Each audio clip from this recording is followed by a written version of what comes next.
बहुत दुर्लभ है कि कोई साधक उनकी प्रतिकूल क्रिया में भी मंगल विधान देख ले, गुरु की प्रतिकूल क्रिया में मंगल विधान देख ले।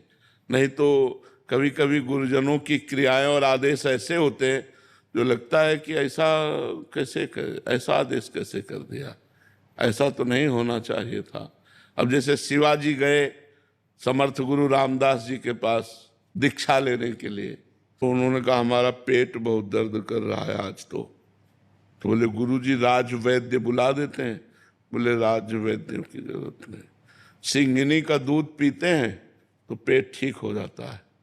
जाओ जंगल में, बिना किसी गार्ड के, सैनिक के, अंगरक्षक के, बिना अस्त्र के सिंगिनी का दूध ले आओ। अब सिंगिनी कोई गाय है क्या?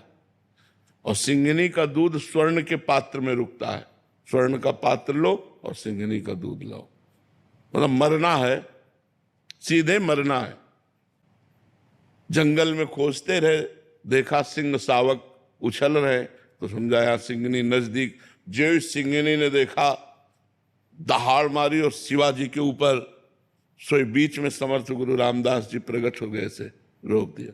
बोले बस यही देखता था कि तन मन प्राण तू समर्पित किए कि नहीं।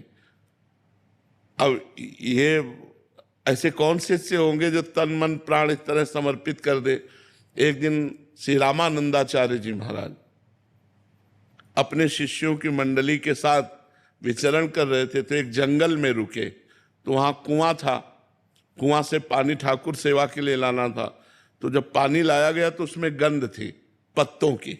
एक डाल ऐसे जा रही थी कुआं के ऊपर, उसमें पत्ते गिर रहे थे, पत्तों के कारण वो पानी में सड़न थी।